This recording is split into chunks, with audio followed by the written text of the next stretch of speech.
What is up, guys? Welcome back to the channel. This is my last day in Northern California building the E23 for the OVERCREST rally. Now, being my last day here at my friend Sutton's house just outside of Sacramento, he's got a bit of a treat for me.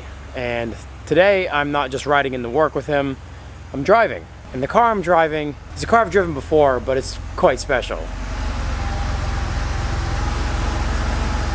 All right, so for my last day here, Sutton decided to let me drive the 911 to work. Thought maybe he needed this at the shop, but he said, no, just take it, have fun. So we're gonna stop and get a coffee on our way into the shop in the 911. This is one of my favorite cars that Sutton has. My girlfriend and I came out here a couple years ago and we ripped to San Francisco in this, and Sutton took us on the OVERCREST rally last year, which is why I'm out here all together. I'm here to put the E23 together for the OVERCREST rally this year. She's got some rally damage.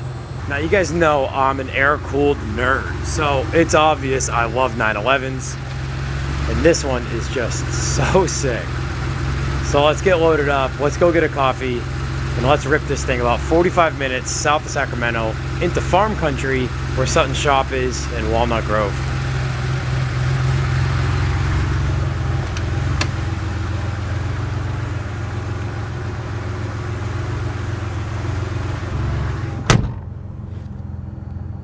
I forgot how much these seats hug you. It's crazy. You have no room to do anything in these seats except drive the car, which is pretty cool.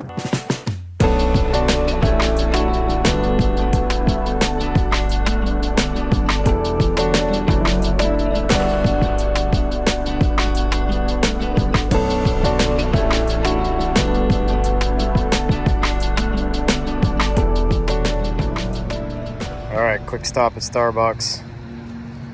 Don't have all the time in the world with the car this morning. Yeah, there's no cup holders.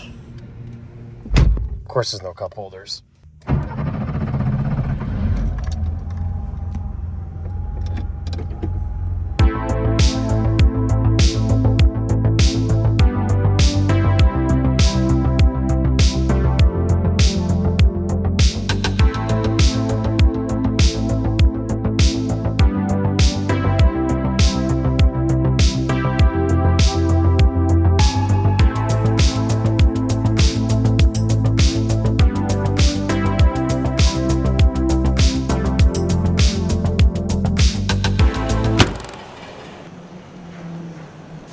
All right, guys, we're back at Morris Motors in Walnut Grove.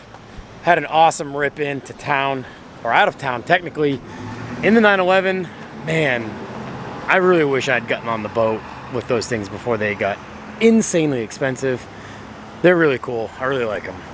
But we're back at the shop now. You guys remember in the last episode, we drove the E23. We drove it, and not only did we drive it, we confirmed that it's got the 265/5 CR close ratio dogleg gearbox in it. So in this episode, we have a lot more to finish on the car, but the fact that the gearbox and drivetrain are in and we've been driving it is huge.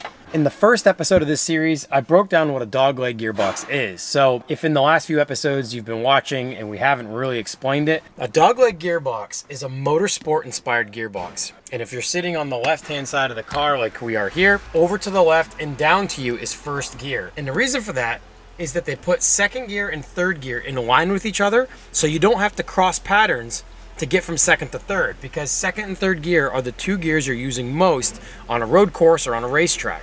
So they put first down and you cross over up into second, and now if you're on the track, all you have to do is second, third. And then from third, we cross over up into fourth and straight back for fifth. So this is a 5-speed dogleg gearbox, and I have one of these since I was a kid. We're gonna be working on getting these giant US diving board bumpers off and getting the Euro bumpers on.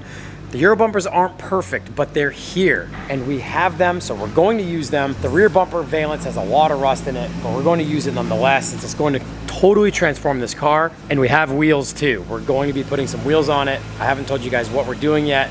All right, so here's the front Euro bumper with the BBS front valance. And if it looks like it's glistening in the sun on camera, that's because it is.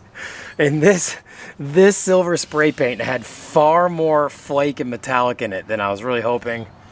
But for now, we're just gonna get them on the car, even if they don't match even remotely. Perhaps we'll be able to sort out paint and maybe the rust work on the rear valance underneath the rear Euro bumper before I come back out in May. Sutton seems to be pretty ambitious about changing the paint on these, and we'll see. Once we get these on the car today, we'll see how loud and out of place they may look. All right, so we're jumping around a little bit, but while Gage works on center console stuff on the silver car, he's working on wiring in a reverse light harness switch into that car, because that's an automatic car from the factory, so that harness is different. And what I've done is I've gone over here to the Euro car, since this car is going to be scrapped essentially. This does have a Euro 4-speed. Now I don't know if I even mentioned this in the previous episodes. We thought this was a 5-speed gearbox. It's a 4. I'm not sure what something's going to do with the motor. I think the gearbox is going to get saved. I'm going to pull everything I can that's German. As you can see, everything is in German in this car, because this is a German market car. So I'm going to start with the vents, because as you can see, they are in German. Even though the silver car is an American market car, it'll just be cool having Euro spec vents and any switches that I can pull out of this car.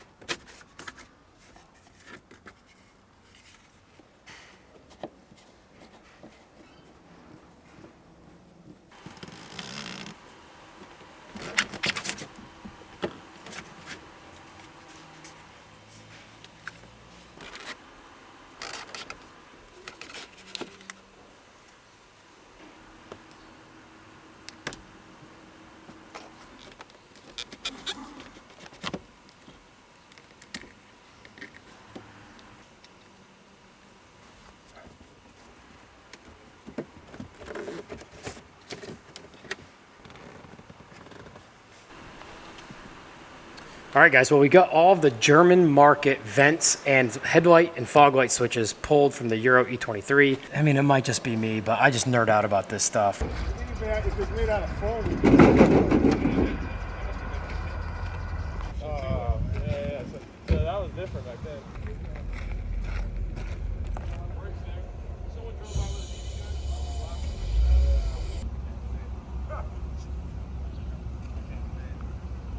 All right, guys, so this is unexpected and insanely cool.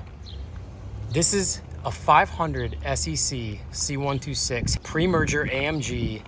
This has been sitting in the back of a shop whose owner passed away for years.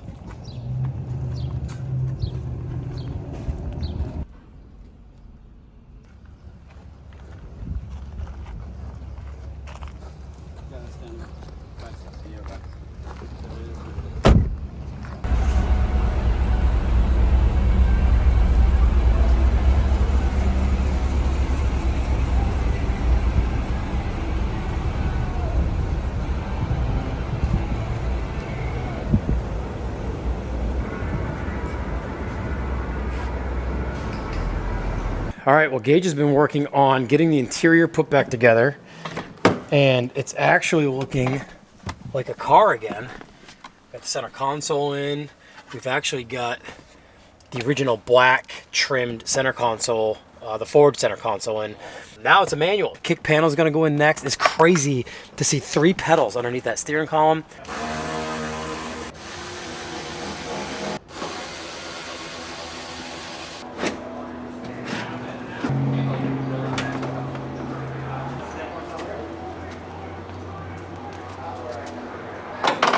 Find the hidden bolts, they said.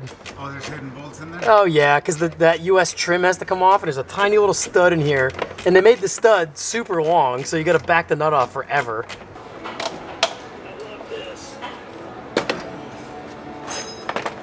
All right, well, both side trim, US spec trim off. What a nuisance. So we got that off here. This piece here is also US market. So to get to the studs that go up into the body, you gotta take this guy off. And this is the top of your trunk latch that goes across here. And that's what holds your carpet and cardboard piece here off against the back of the trunk. You'll see there's studs with 10 mil nuts on them.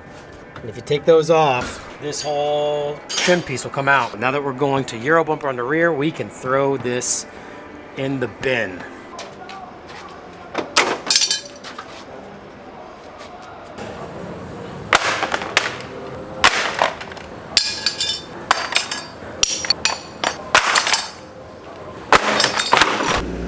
right, guys, well, the Euro bumper is about ready to go on, and I realized that this tab right here off the US bumper side trim mounting system has to go. You can see it's welded right there and right there.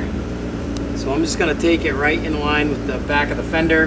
The accordion trim of the bumper won't go over it. It's gotta press against this. So we're gonna take that off on both sides.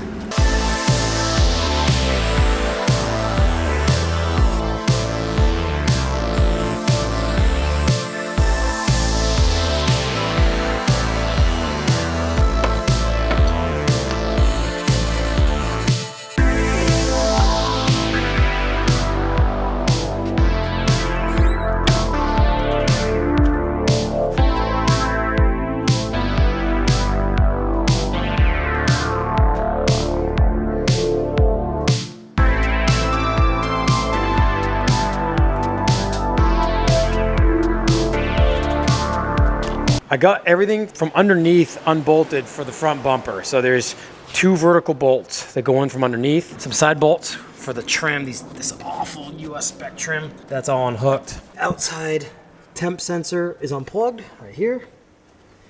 And I think all we have left are the transverse bolts that go through the frame rail. There's 1 on each side. We'll get those out and we should be able to slide this awful looking diving board park bench bumper out of here.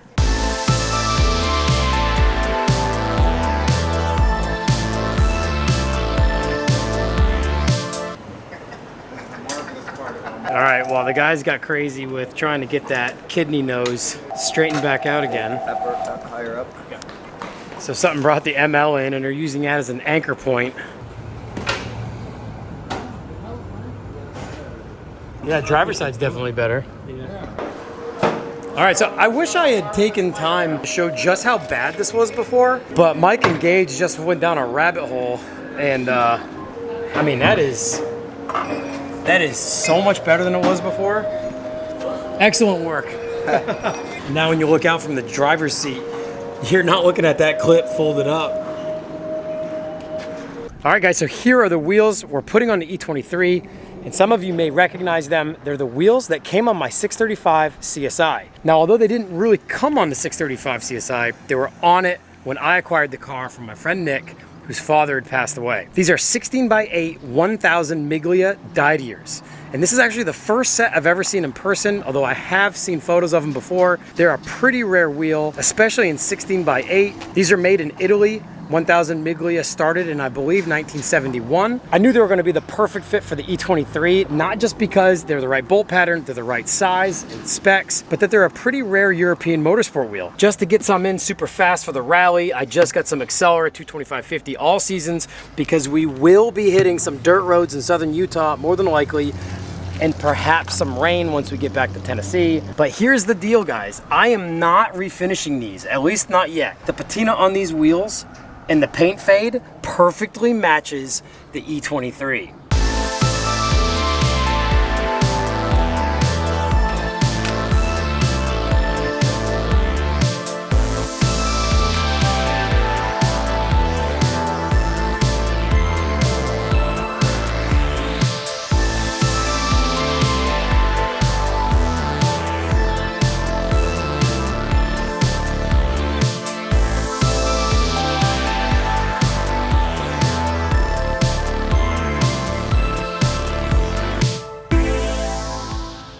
All right, so we are scrambling because it's golden hour. Sutton's out here And 1 arm in it. washing the car. And I forgot about one of the most important things of this whole project, and I'm gonna show you what that is in about 2 seconds. So we got the factory wheel off. You'll notice we have a Momo steering wheel hub here, and we have a special delivery. We got a steering wheel from Renown Steering Wheels. Now, Scott and I have been talking about putting a steering wheel in one of my cars forever now, and everything I own is like super old, and I love the OEM steering wheels that come in those cars. So I haven't ever wanted to change steering wheels out. We've got the car down off the rack. Euro bumpers are on, Euro trim. I haven't had a chance to dial in the suspension. I wanted to lower it a little bit more. It could use some spacers. It's not completely finished yet. So just know that it's not completely finished. It's been a marathon trying to get this thing done. But we've got a steering wheel from Renown going in this thing. super stoked on this. Let's get the hub on, we'll get the wheel on. All right, so the guys are eating without me, but it's for my own good right now because we're gonna take this thing for a drive with the new Renown steering wheel. But he sent me one without a horn button with the Renown logo on it. So for now it's a blank wheel, but rest assured it is a Renown steering wheel. These things are so sick. Let's go for one last drive before I fly home and then come back in a month and drive this thing cross country.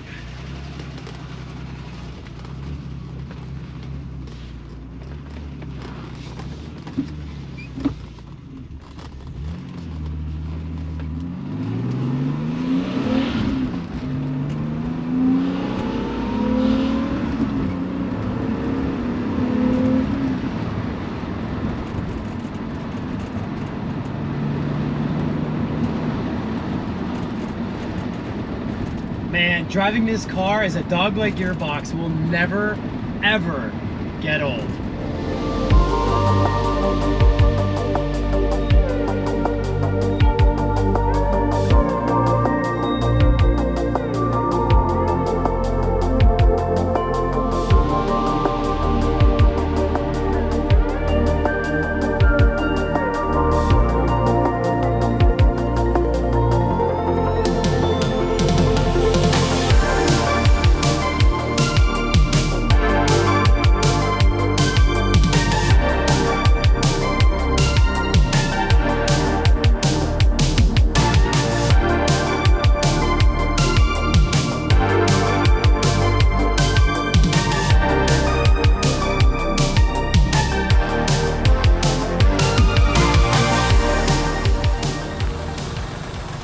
All right, guys, we have done it to the best of our abilities. It's been a long week, such a long week here in Walnut Grove, California. This thing turned out just the way I was hoping. We still have some work to do. We still have to get bump strip here in the middle. We got the nose pulled out. The BBS front splitter and Euro bumpers are on. The Miglia dyed ears are on. We got a sunset out here in farm country, Northern California. Yeah, the rear valance is super rusty, but we've got Euro bumpers on. Look at how slim that is. Euro trim here, which is vital. I'm so stoked on this car. The Renown steering wheel, the dogleg gearbox. I cannot wait to road trip to Southern Utah for the OVERCREST rally next month with Sutton and his dad, my girlfriend Kayla. It's gonna be an incredible trip. This is basically where I really hoped we'd get with the car by the end of this week. So I wanna give a huge thanks to my friend Sutton Morris and his wife Lavelle for not just putting me up for an entire week in their house, but for Sutton opening up his doors, opening up a bay to the shop, allowing me to come out here and work on this car. If you guys missed the first few episodes on this series, please go back and watch them. I talk about that E24 and how my friend's father had driven it. He parked it in 1997. He passed away. I ended up with the car. He was trying to junk it. None of his friends would even take it to the junkyard for him. We ship it 3,000 miles across America. It turns out it's got one of the coolest motorsport gearboxes that ever came into BMW, and now it's in a flagship saloon four-door. Another huge thanks to Gage, Sutton's tech, for working with me on this car all week long. It wouldn't have been done without him. We worked long days all week. We've got so much more content coming next month with a full cross-country drive and the OVERCREST rally. So that's it for now. We're gonna be back in a month. Thank you guys so much for all of your support and for watching. We'll see you in the next episode.